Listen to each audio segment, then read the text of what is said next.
जय गुरुदेव और दोस्तों, आपका एक बार फिर से स्वागत है आपके अपने चैनल आइडियल मंत्र ऑरा एंड हार्मनी पर। क्या आप एक ऐसी शक्तिशाली साधना की तलाश कर रहे हैं जो आपकी हर इच्छा को पूरा कर दे, आपको धन और समृद्धि दे और किसी भी नुकसान से बचाए?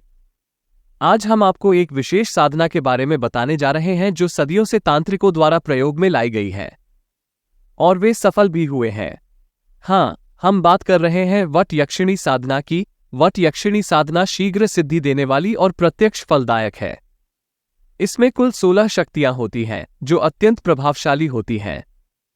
सभी 16 शक्तियों की पूजा की जाती है जो जीवन में सभी इच्छाओं की पूर्ति करती हैं। प्रिय साधकों, आप में से जो इस चैनल पर नए हैं, पहले वो चैनल को सब्सक्राइब कर ले ताकि आने वाली हर वीडियो की जानकारी आप तक समय पर पहुंच सके। चलिए सीधे साधना की ओर बढ़ते हैं। पहले ये जान लें कि कौन कौन इस साधना को कर सकता है। मैं आपको यहां पर पूरी बात स्पष्ट कर देता हूं। इस साधना को करने से न तो किसी प्रकार का बुरा प्रभाव पड़ता है, न ही कोई परेशानी आती है। यदि आप गृहस्थ हैं, आपके बेटे, बेटी, पत्नी है या प्रेमिका है, तो भी आप इस साधना को कर सकते हैं। ये साधना किसी स्त्री या पुरुष दोनों द्वारा की जा सकती है। महिलाओं को ये साधना अपनी सहेली या सखी के रूप में करनी चाहिए, जबकि पुरुषों को इसे प्रेमिका के रूप में करना चाहिए। अगर आप प्रेमिका के रूप में साधना करते हैं तो ये जल्दी सफल होती है, क्योंकि साधना प्रेमिका के रूप में अधिक प्रभावी होती है।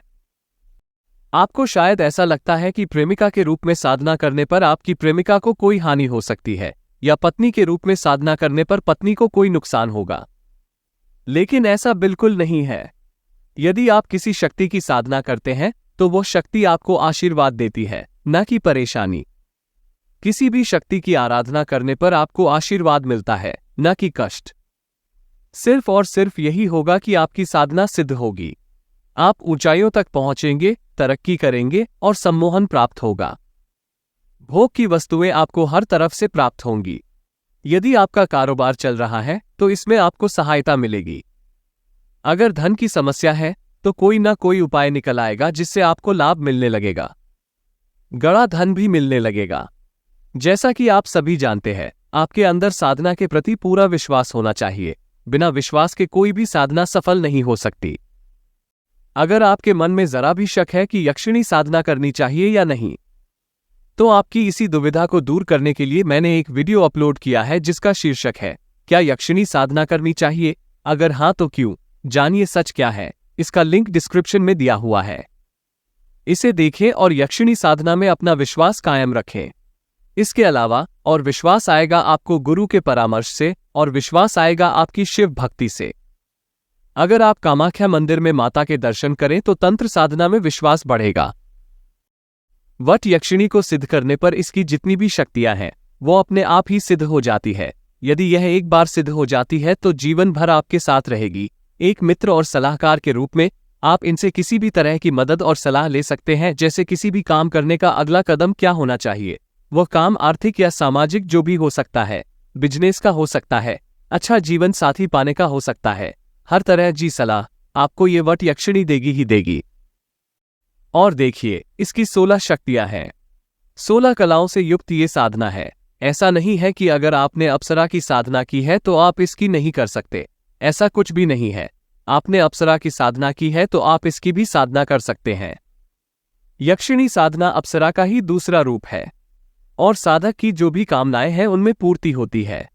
उसके पुरुषार्थ को उभरने में भी उसके बल, बुद्धि, वीर्य, तेज संपूर्ण रूप से उसमें प्रकट होना शुरू हो जाता है। उसमें ये सहायता करती ही करती है। अब बात आई है कि साधना को कैसे सिद्ध किया जाए। इसमें क्या क्या सामग्री की आवश्यकता होगी, तो देखिए मैं आपको बता देता हूं। वट यक्षिणी साधना महज 3 दिन की साधना है, और अगर इस साधना को आप 3 रविवार करते हैं तो यह 21 दिन की साधना मानी जाती है। आप इसे 21 दिन भी कर सकते हैं। और मजे की बात है कि वट यक्षिणी साधना किसी भी रविवार से शुरू हो सकती है। साधना करने से पहले किसी भी शुभ मुहूर्त में आवश्यक वस्तुओं की व्यवस्था करें। इसमें जो मुख्य रूप से आपको साधना में सामग्री की आवश्यकता होगी वो इस प्रकार है। सिद्ध प्राण प्रतिष्ठित यक्षिणी यंत्र, 16 चंदन के फूल, सिद्ध प्राण प्रतिष्ठित यक्षिणी माला और एक रक्षा माला शामिल हैं। इस प्रकार मुख्य रूप से कुल 4 सामग्री है। इसके अलावा भी कई पूजा सामग्री चाहिए जो आप साधारण पूजा में शामिल करते हैं, जैसे घी का दीपक, चावल, धूप, अगरबत्ती, फूल, चंदन, इत्र, सिंदूर, तांबे की थाली और जल पात्र। इसके अलावा लकड़ी की चौकी, चौकी पर बिछाने के लिए लाल कपड़ा और लाल रंग का आरामदायक आसन आदि। ये रात्रिकालीन साधना है। इसे रात 10 बजे के बाद करें और 3 रविवार लगातार करें। साधना के लिए एकांत कमरे को चुनें जिसमें किसी और का आना जाना ना हो। साधना की शुरुआत से पहले स्नान करके स्वच्छ लाल रंग के वस्त्र पहने और इत्र लगाएं। साधना शुरू करते समय रक्षा माला अपने गले में धारण कर लें।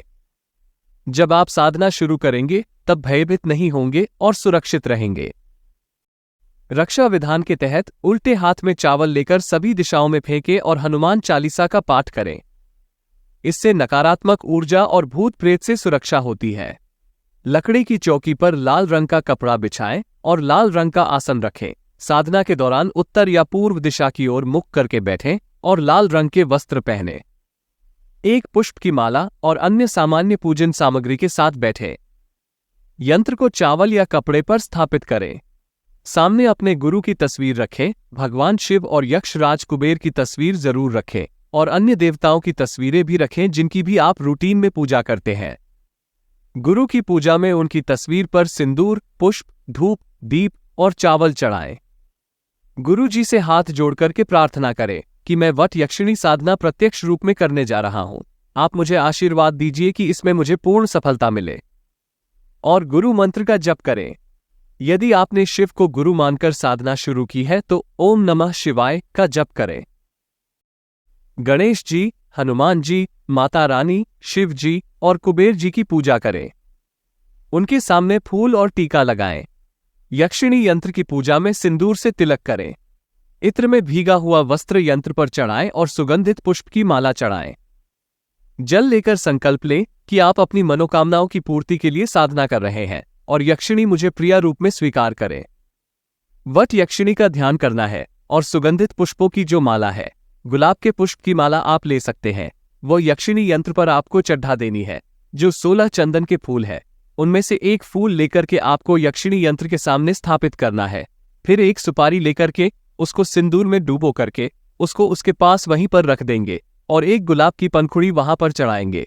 इसी प्रकार से 16 चंदन के फूल आपको स्थापित करने हैं और 16 बार ही मंत्र आपको बोलने हैं। मंत्र इस प्रकार से है, श्री श्री यक्षिणी हम स्वाहा। मंत्र एक बार और, श्री श्री यक्षिणी हम स्वाहा। ये जो 16 शक्तियां हैं उन शक्तियों की पूजा है। 16 शक्तियों की विस्थापन के दौरान अगर आपको गर्मी लगती है या पसीना आता है तो ये शुभ लक्षण है। तो वट यक्षिणी वहां पर स्थान ग्रहण करती है, इसलिए इसमें घबराने वाली बात नहीं है।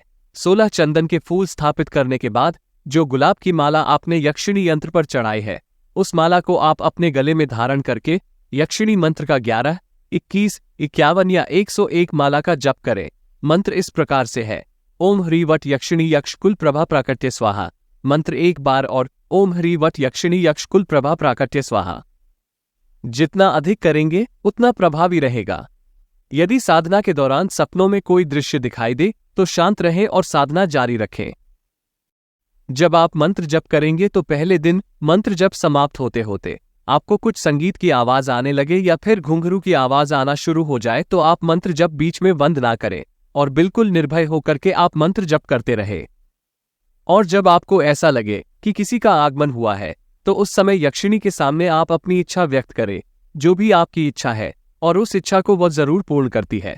इस प्रकार से आपने पहले दिन रविवार को ये साधना शुरू कर दी है और अब अगले रविवार को आपको साधना करनी है।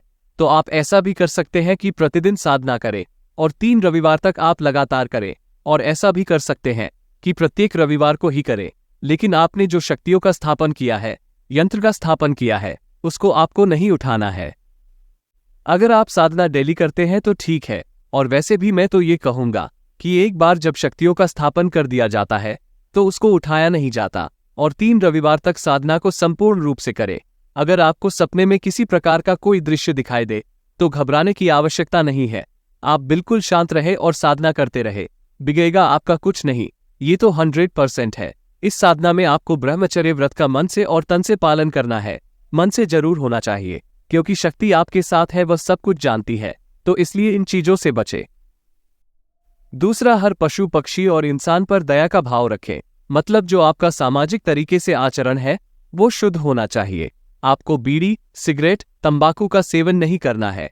अगर आप स्त्री हैं और आप साधना कर रही हैं और बीच में आपको पीरियड की समस्या आ जाती है तो फिर आप इस साधना को उतने टाइम के लिए बीच में रोक दे। जब ठीक हो जाए फिर उसे साधना को करें। आपकी साधना खंडित नहीं होगी, वहीं से आपकी साधना स्टार्ट रहेगी। 21 दिन की साधना आप अगर करते हैं तो फिर आपके सामने यक्षिणी प्रत्यक्ष होने के चांसेस बहुत ज्यादा होते हैं। यदि आपको महसूस हो कि यक्षिणी आपके कंधे पर सिर रखे आपसे घुटने से घटना सटा करके बैठी है तो आप अपने गले की माला को उतारकर उसके गले में पहना दें। इसके साथ ही इत्र और फूल भेंट करें। साथ में ही अपने हाथ पर उसका हाथ रख करके उससे वचन लें कि वह केवल तभी आएगी जब आप उसे बुलाएंगे और आपका कोई भी कार्य पूरा करेगी, कभी भी आपके साथ विश्वासघात नहीं करेगी। यह वचन लेकर आप साधना से उठ सकते हैं, लेकिन तब तक बैठे रहें जब तक यक्षिणी की उपस्थिति महसूस हो। जब यक्षिणी वहां से चली जाए तब आप उठ सकते हैं। साधना पूरी होने के बाद माला को उतारकर अपने पूजा घर में या साधना के एकांत कक्ष में रख दें। साधना के समाप्त होने पर अगले दिन 7 कन्याओं को भोजन करा के दान दें। साधना के बाद यंत्र को विसर्जित करें। जो शक्ति आपको मिली है या महसूस हो रही है उनका दिखावा बिल्कुल भी ना करें। केवल अपने और सामाजिक कल्याण के लिए गुप्त रूप से प्रयोग करें, नहीं तो शक्तियां समाप्त हो जाएंगी। इस वीडियो को देखकर और साधना को ध्यानपूर्वक करते हुए आप यक्षिणी की कृपा प्राप्त कर सकते हैं।